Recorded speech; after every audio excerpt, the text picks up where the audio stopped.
दीजिए मेरी सुन लीजिए।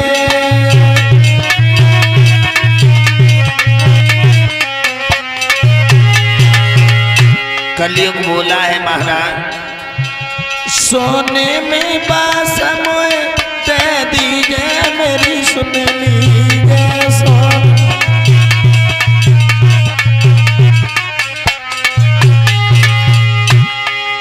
तब कलयुग ने वचन सुनाए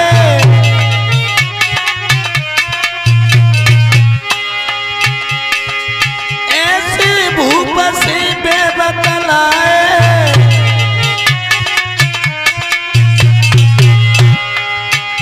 बस इतनी कृपा हम पे कीजिए मेरी सुन लीजिए।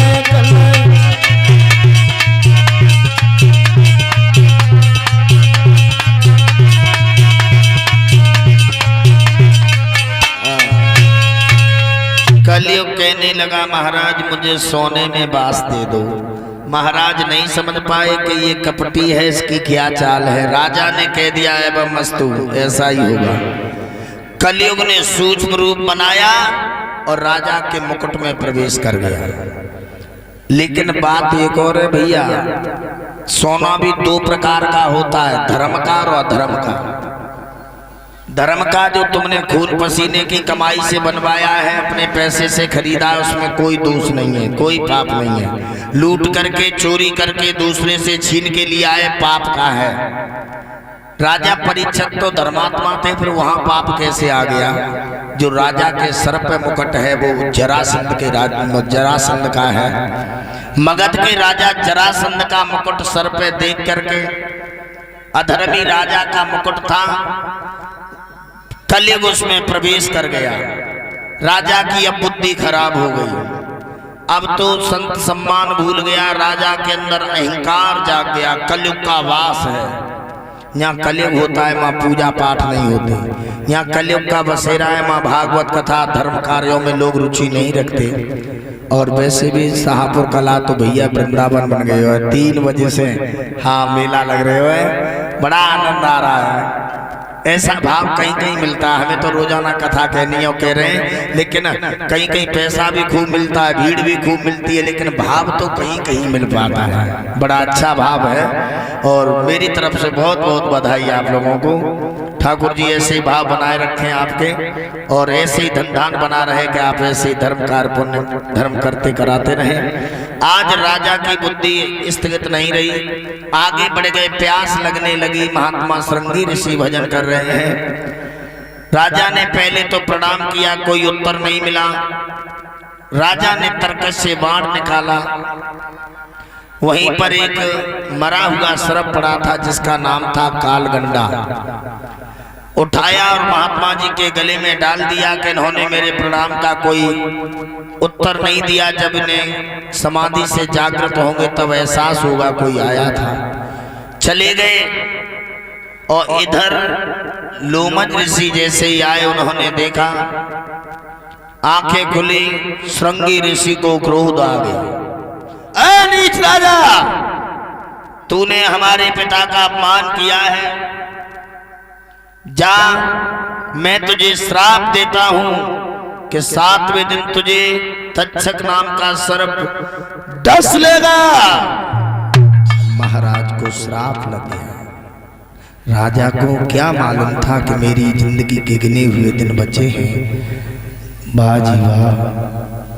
राजा ने सर से मुकुट उतार के रखा। रानी जल लेके आई। राजा का हृदय टूट गया।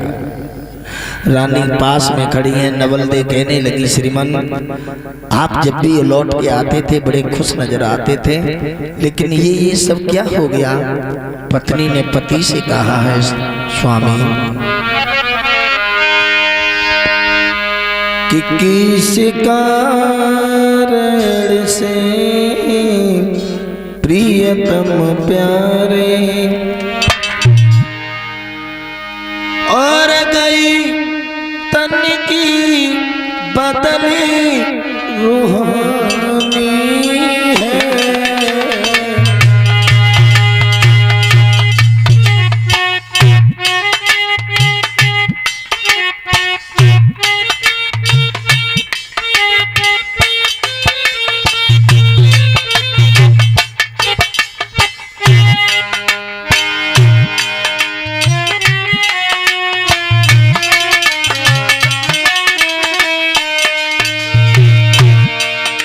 ने पति से कहा, किस कारण से प्रीतम प्यारे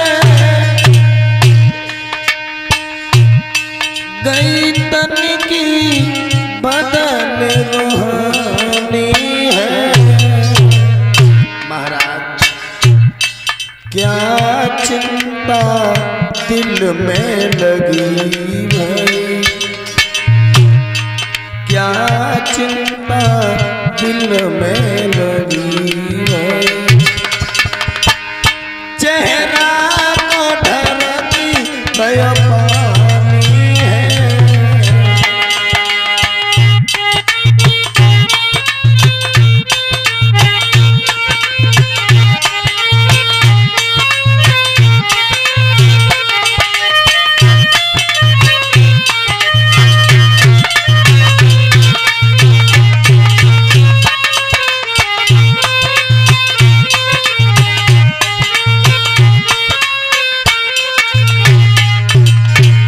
राजा कहने लगे हैं, रानी ने कहा, महाराज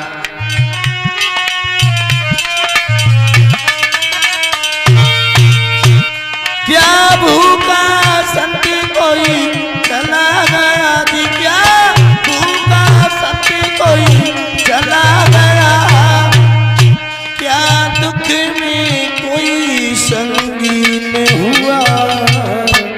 महाराज क्या भूल बन गई रानी पे, अब देश का चेहरा मलिन हुआ।